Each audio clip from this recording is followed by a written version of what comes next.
to Candid Conversations with Kathy. My name is Kathy McSherry, and I'm so excited to dive into today's conversation.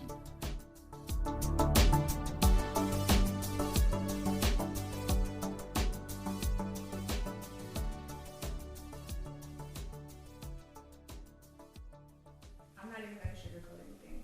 I'm a first-time home buyer, or I'm looking to become a first-time home buyer, and I don't know where to start. Step one, you call me. And even before you would call the agent. True. You would call the lender. And we have to get the loan out of the way. Where are you comfortable? And remember that it's not rent. Yeah, you want to know your purchasing power too, Yes. right? Why Waste my time looking for a $3 million house when you're more comfortable with $1 million property, right? So that would be, I totally agree with her. Yeah, and the number one question I get asked now is on down payment. Mm-hmm. And I'm a big fan of use as much of the bank's money and as little of yours as possible. And so it's a beautiful thing. Mm-hmm. And so it seems a little discouraging and impossible when you look at the properties that are currently in the market, you look at the prices that these properties are, and for example, I am currently paying $3,600 for rent. okay. There's a lot. It's a payment. It's a payment. For a two-bedroom Mhm. apartment. Okay. And so if I was interested in looking at a house, just from a non-real estate agent, non-broker perspective, it seems as though a standard nice home in a safe neighborhood is going to start at about $600,000, $700,000, which would still be equivalent to rent of $4,000 to $5,000 a month. So how would somebody be able to afford a home in the event that they don't make enough right now to be able to even afford a payment that high? So let's say you have a combined income of $10,000 a month. Okay. Or are you military? Is your husband military? No military. No. Okay. Just regular people. So I just ran a scenario, 700,000, 5% down. And so the payment on that would be $4,200. Principal and interest? Yes. Loan amount is $665 with 5% down. So if you look at that, right? So if I have a combined income of 10,000. And the way you calculate, I mean, I don't know, I'd have to look, do you have car payments? Do you have, and again, that's why we... I mean, quite honestly, you're pretty much reading my story. So right now, I make about a little less than $10,000 a month. Mm-hmm. Combined income, like a little less, we're like 8.5, Okay. almost 9. No car payments, car is fully paid off. No children, no pets, no additional bills. Student loan payment of about $50,000, but it's been in deferment for years just because I haven't been. They just said I didn't have to pay. So. And that is one of the concerns right now for me too. That eventually It might be forgiven, right? Or only up to 10,000. only up to 10 if and that's our school system, right? It's just I know. it is what it is. I paid manna, but it was you're years going to ago. continue to make more money. And so what I would probably tell you, if 700 is too much, then maybe we buy something for 650. And so what I start to do with buyers after we get them approved is I teach you enough to be dangerous that way. So when you walk into a property, okay, this is 650. Doesn't need anything. Okay, it's a little bit smaller, but I like the neighborhood. And the payment all in is going to be, let's say, $4,900. Okay. Is that something you could do? It's stretch. You have to remember, I think But to it's get into your 5%. first home, If you I- have if to you're doing stretch. 5% down. The payment resembles the level of investment. Also. And 5% down would be 7 times 5 is 35,000. So if it's okay. So you're But using. if it's a $600,000 house, it's 24,000 or 30,000. I mean. Exactly. And so I've gotten more clients into homes that way that started with, well, I'm going to do this. you know what, I'd rather leave money in your bank account because we just increased your housing costs. But again, if you're putting money in a 401k or something like that, maybe put a little less in now because you've made an investment. This is the biggest investment everyone makes. And then if rates go down, you can refinance. Yes, by next year, probably by the third quarter of next year, especially because they're going pretty hard right now to control. And it also, what will happen when there is, I guess when the rate goes down, guess what you're going to have? Competition again. So it goes back to buy when the rate's high.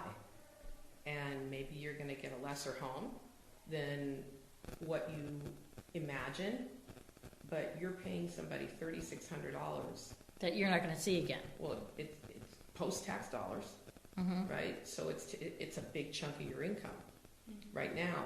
So if the payment, let's say, goes to $4,500 or $4,600, you'd be surprised you'll acclimate. You do acclimate. And the other thing is you get the write-off. So the first, 5 years for sure, 5 to 7, of all the interest that you're writing off, they say, you can correct, there's a formula that if you're paying $4,000 a month, you get the interest back from the government, so you're really paying maybe $3,700, if you calculate the refund. Yeah, and we're not giving tax advice here, but... No, but I mean, there definitely is, you write the interest off, we all know that. So whatever that number is divided by 12 is a few $100 a month that, yes, that if you put it back into the mortgage, it would be like, it comes down. I mean, it's just another way to figure it. But you wouldn't get any benefit like that from your $3,600 renting. You don't see any benefit. No write-off, nothing like that. And then you're not building equity.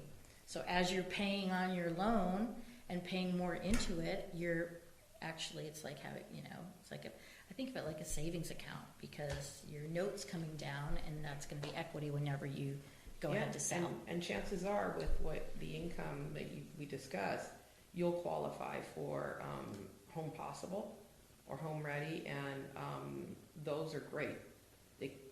It suppresses what's called the loan level price adjustments for lower down payment if it's a condo, etc.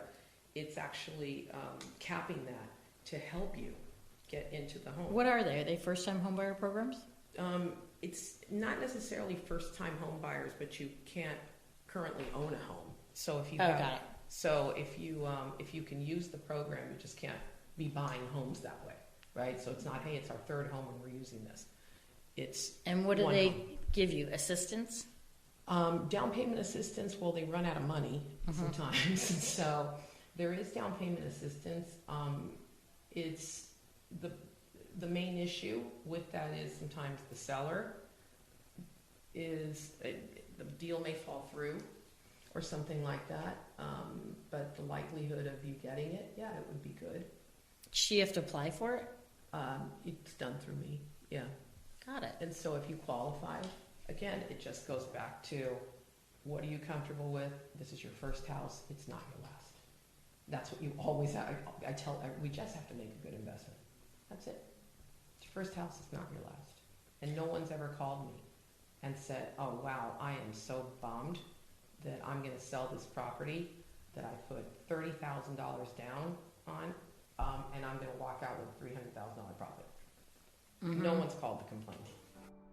Hey, sorry to interrupt our conversation. I just want to take a minute in case anybody has any real estate questions or concerns. Please reach out to me at Kathy@kathymcsherry.com or my website, kathymcsherry.com.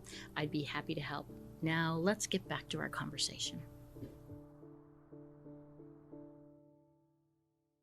What's stopping you right now from actively searching? Down payment.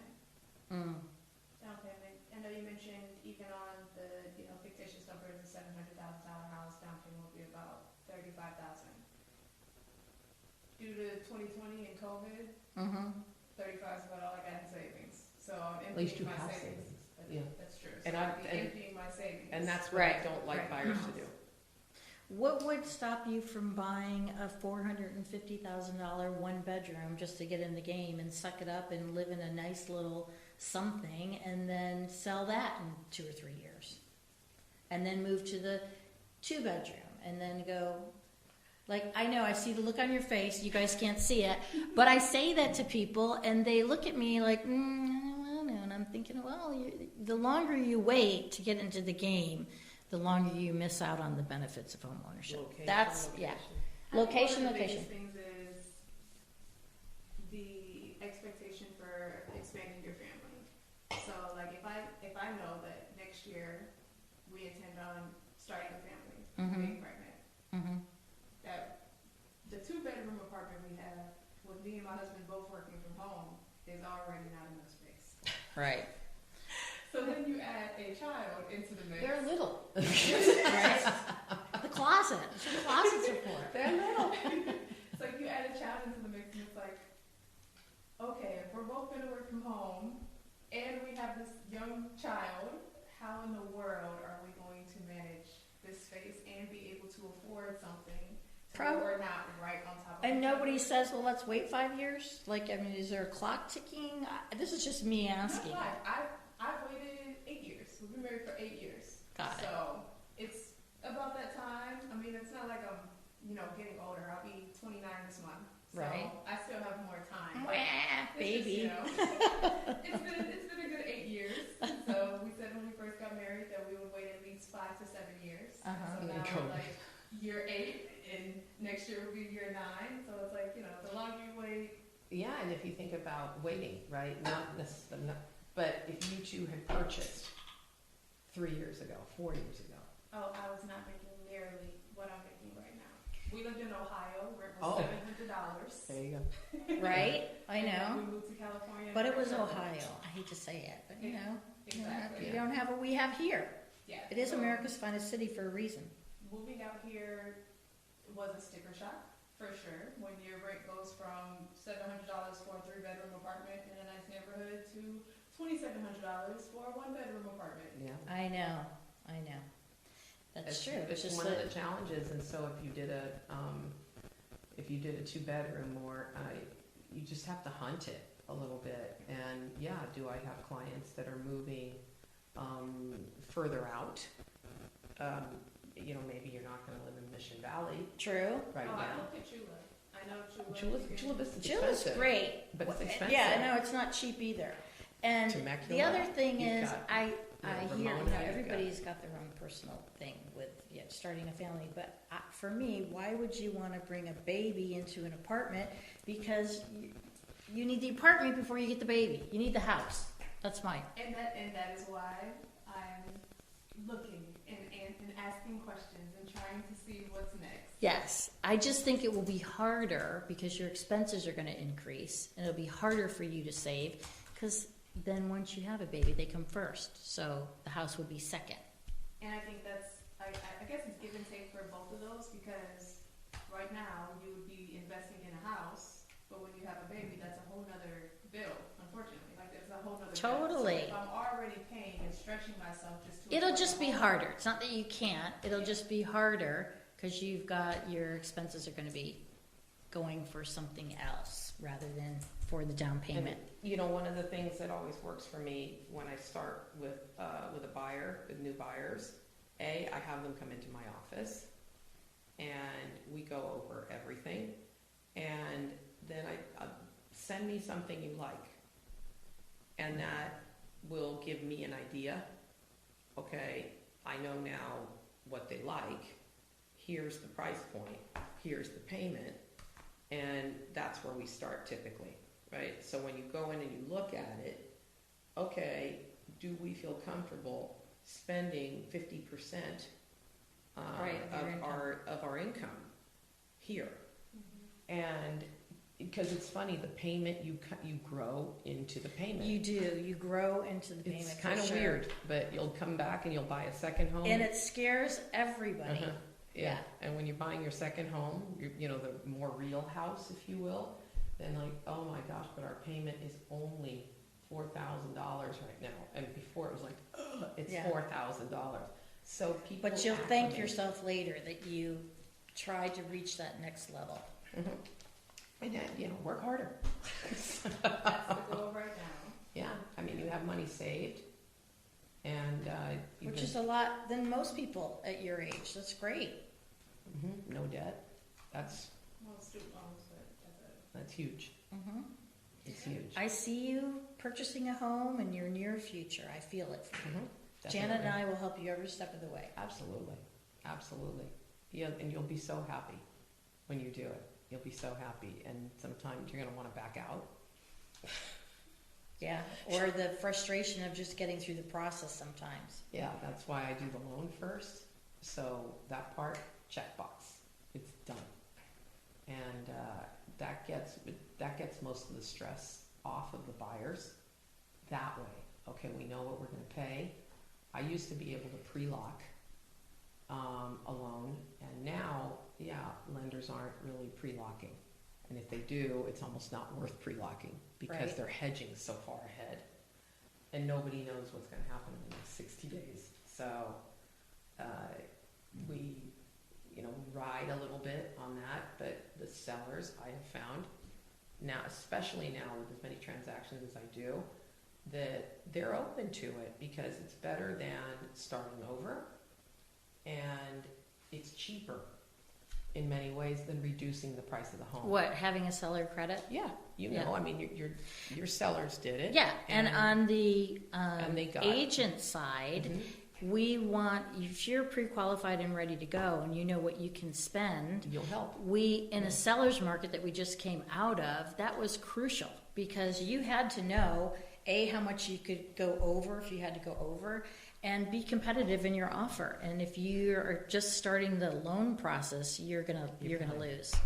You had to be ready to go. And most agents were requiring pre-qualification letters and proof of funds in the bank. So she's right. Start with her, get everything settled, and you'll feel much better knowing where you are and knowing how competitive you can be. And then it's a matter of just finding the property. Thank you for tuning in to Candid Conversations with Kathy, and I so look forward to speaking to all of you next week. Thanks again. Have a great day.